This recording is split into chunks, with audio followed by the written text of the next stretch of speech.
নৌপরিবহন, শ্রম ও কর্মসংস্থান মন্ত্রণালয় এর দায়িত্ব পালন করছেন। আপনি শুরু করেছিলেন স্বরাষ্ট্র মন্ত্রণালয়ের উপদেষ্টা হিসেবে, তারপরে পাট ও বস্ত্র মন্ত্রণালয়ের দায়িত্ব পেয়েছেন, সেই সাথে নৌপরিবহন মন্ত্রণালয়, তারপরে পাট ও বস্ত্র মন্ত্রণালয়ের দায়িত্ব আবার আরেকজনকে দেওয়া হয়েছে। নৌপরিবহন মন্ত্রণালয়ের দায়িত্বের সাথে শ্রম ও কর্মসংস্থান মন্ত্রণালয়ের দায়িত্ব আপনার উপর যোগ করা হয়েছে। আমি যেটি জানতে চাই শুরুতেই, যে এত রদবদল কেন হচ্ছে উপদেষ্টা পরিষদে? আপনি সহ অন্যান্য উপদেষ্টাদেরও মধ্যে অনেক রদবদল, নিয়োগ এর বিষয়টি আছে, কেন এত রদবদল হচ্ছে? ধন্যবাদ। আমি আমার মতো করে যদি বলি কথাটা, আমরা কিন্তু মাত্র 21 জন। তার মধ্যে অত্যন্ত দুঃখের এবং অত্যন্ত ভারাক্রান্ত চিত্তে বলতে হয় যে গতকাল হাসান আরিফ সাহেব একজন অত্যন্ত দক্ষ এবং প্রমিনেন্ট উপদেষ্টা, যার প্রচুর অভিজ্ঞতা শুধু অ্যাডমিনিস্ট্রেশনে না, লতেও ডেফিনেটলি ছিল, ওটা সবাই জানে। ওনাকে হারিয়েছি আমরা। তার মানে এখন ওনার মন্ত্রণালয়গুলো হয়তো আবার ডিস্ট্রিবিউট হতে পারে, অথবা অন্য নতুন কেউ আসতে পারে। বিষয়টা হলো এরকম যে আমরা যে সময় থেকে মানে এই সময় আমরা যখন উপদেষ্টা পরিষদে যুক্ত হলাম, তখন কিন্তু আমরা আরো কম ছিলাম। আমরা তখন 17 জন ছিলাম, এবং এক একজনের হাতে কিন্তু অনেক মন্ত্রণালয় ছিল, একাধিক মন্ত্রণালয়। এই মন্ত্রণালয়গুলো চালাতে গিয়ে অনেক সময় দেখা গেছে যে আরো কিছু এক্সপিরিয়েন্সড দরকার সেখানে। তো ওই কারণে কিছু কিছু রদবদল হয়েছে, আবার সবটা রদবদল হয়েছে এমন না। আমার ব্যাপারে যে আপনি কথাটা বললেন, আমার স্বরাষ্ট্র মন্ত্রণালয় থেকে চলে আসার প্রেক্ষাপটটা আপনি জানেন, আমি রিপিট করতে যাচ্ছি না, এভরিবডি নোজ অ্যাবাউট ইট। আমাকে পাট মন্ত্রণালয় দেওয়া হলো। আমি পাট মন্ত্রণালয় একেবারে মৃত প্রায় একটা মন্ত্রণালয় ছিল, সেখান থেকে আমি চেষ্টা করেছি এটাকে একটু টেনে তোলাবার জন্য, এবং এটা গতি হয়েছিল। আর সেই সাথে আমাকে নৌ মন্ত্রণালয় দেওয়া হলো। নৌ মন্ত্রণালয় এখন আমি মনে করি এটা আমার প্রধান কর্মক্ষেত্র। আমি প্রচুর কাজ করছি এখানে, এবং কিছু কাজের আরো আশা করি আরো কিছু কাজ আমি ইন্ট্রোডিউস করব। এই মন্ত্রণালয় যেহেতু আমার কাছে আছে, সাথে পাট থেকে আমাকে শ্রম মন্ত্রণালয় দেওয়া হলো, কারণ শ্রমিকের মন্ত্রণালয়ের কিছুটা আমার মনে হয়, যেটা চিফ অ্যাডভাইজার মনে করেছেন, যে ওখানে হয়তো আমার দরকারটা একটু বেশি। উনি আমার কোনো রিজন দেন নাই why I am there, I can presume. ওখানে বসে আমি বুঝলাম। যখন স্বরাষ্ট্র মন্ত্রণালয় থেকে সরানো হলো, তখনও কি কোনো রিজন দিয়েছিলেন? তখন রিজন না দিলেও আমি বুঝতে পারছি যে কেন সরানো হচ্ছিল।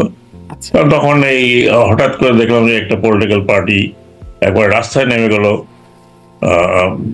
2 দিন 3 দিন থেকে, তারা আমাকে ওখানে দেখতে চায় না। So I took it as it is.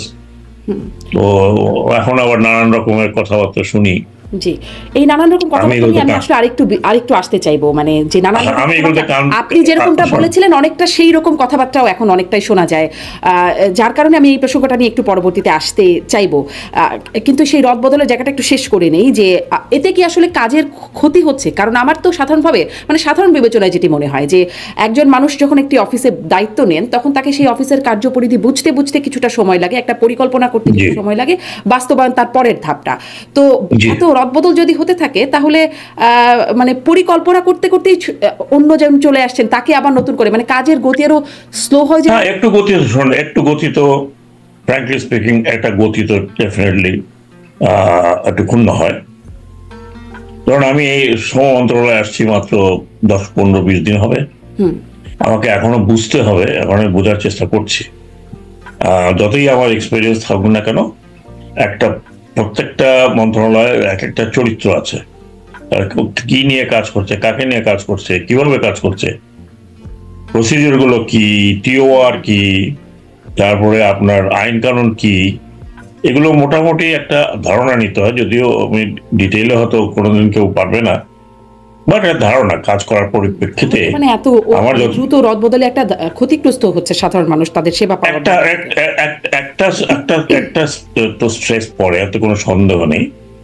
But অনেকে মানিয়ে নিতে পারে, অনেক খুব তাড়াতাড়ি অ্যাডাপ্ট করতে পারে, অনেক অত তাড়াতাড়ি অ্যাডাপ্ট করতে পারে না। বাট কাজ হচ্ছে মোস্টলি তো মন্ত্রীর যে কাজ বা মন্ত্রণালয়ের যে মন্ত্রীর যে কাজ, বা আমরা যে উপদেষ্টা বলি, আমাদের যে কাজ গাইডলাইন দেওয়া, ইন কাইন্ড অফ গাইডেন্স, যে হাউ টু অ্যাপ্রোচ। এবং কিছু কিছু জায়গায় সেখানে বেশিরভাগই জায়গা তো আপনার আমলারাই করে থাকে। মন্ত্রণালয়ের বা মন্ত্রী বা অ্যাডভাইজার যেটা হচ্ছে just to give some kind of guidance, আর কিছু না, যে এই সরকার কিভাবে কাজটা দেখতে যাচ্ছে ওই জিনিসটাই মানে একটা গাইড হিসাবে চলে আসে। The desire of the whole government, what is the aim of the government, কি করতে যাচ্ছেন একদমই। কিন্তু সেটিও আমি যদি ভাবছিলাম যে সেটি ঠিক করতেও বা সেই পরিকল্পনা করতেও তো একটা সময় বা বিবেচনা, এক্স্যাক্টলি সেটাও সময় লাগে। আমি বলবো না যে কাউকে নামায় দিলে সে একেবারে মানে মায়ের পেটের থেকে পড়ে সমস্ত কিছু হারফোন মহলা বসার সাথে সাথে সে একেবারে ফ্লেয়ার আপ করতে হয়, তা হয় না। বাট আমি যেটা মনে করি ইউ আর রাইট, মানে এত ঘন ঘন না করে আমার স্থির হওয়ার, আজকে যে হয়তো একটু উইক হতে পারে, কালকে সে ঠিক হয়ে যেতে পারে, যেটা আমি একটা জিনিস বুঝতেও সময় লাগে। জি নিশ্চয়ই, এটা সবারই বিষয়। আমি একটু আসি যে এই সিদ্ধান্তটা আপনি বলছিলেন প্রধান উপদেষ্টাই, এই বিষয়টি কি পুরোপুরি প্রধান উপদেষ্টার এখতিয়ার? কারণ যখন আমরা দেখছিলাম মানে এই প্রশ্নটা তখনই মনে আসছিল যে যখন উপদেষ্টা হিসেবে শেখ বশির এবং মোস্তফা সরওয়ার ফারুকী তারা দুজন যখন উপদেষ্টা পরিষদে যুক্ত হলেন, তখন তাদের নিয়ে অনেক বিতর্ক উঠলো এবং তার প্রেক্ষিতে উপদেষ্টা মাহফুজ আলম তিনি বলেছিলেন যে অভিযোগ তাদের বিরুদ্ধে অভিযোগ পেলে খতিয়ে দেখা হবে এবং ব্যবস্থা নেওয়া হবে। মানে এই ব্যবস্থা নেওয়া বা খতিয়ে দেখার এখতিয়ারটা কি উপদেষ্টা মাহফুজ আলম তার কাছেও আছে? দেখুন উনি কি বলেছেন, কি উদ্দেশ্য বলেছেন আই ডোন্ট নো, বাট আমি যদি মনে করি যে প্রসেস, যেহেতু উপদেষ্টা পরিষদের যিনি হেড তিনি হচ্ছেন চিফ অ্যাডভাইজার, তার নামটা হচ্ছে চিফ অ্যাডভাইজার, আর আমরা হচ্ছে adviser. Chief advisor means it is a chief who decides with consultation of others. হ্যাঁ, উনি ডিসাইড করেন। উনি যদি কাউকে আমাকে বলেন আপনি ওই দুটো খতিয়ে দেখেন, তাহলে ইটস হিজ ডিজায়ার দ্যাট আমি খতিয়ে দেখছি। আমি এককভাবে বলতে পারবো না যে দুজন কিভাবে আসলে আমি একটু খতিয়ে দেখি, বিকজ দে আর ইকুইভ্যালেন্ট। তারা উপদেষ্টা মানে আমি উপদেষ্টা, তারাও উপদেষ্টা। এবং উপদেষ্টা কার কাছে? Chief adviser. যে আমরা চিফ অ্যাডভাইজারের উপদেষ্টা হয়ে কাজ করছি টু দ্য গভর্নমেন্ট।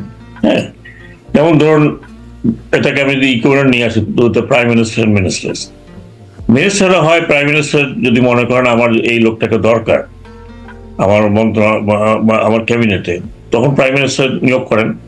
এ তো ফ্যাক্ট, এটা কেউ বলতে পারে না যে আমি ইকুয়াল টু প্রাইম মিনিস্টার আমাকে নিয়োগ দিতে আমি 5 বছরের জন্য মন্ত্রী হয়ে গেলাম, তো বলে না কেউ।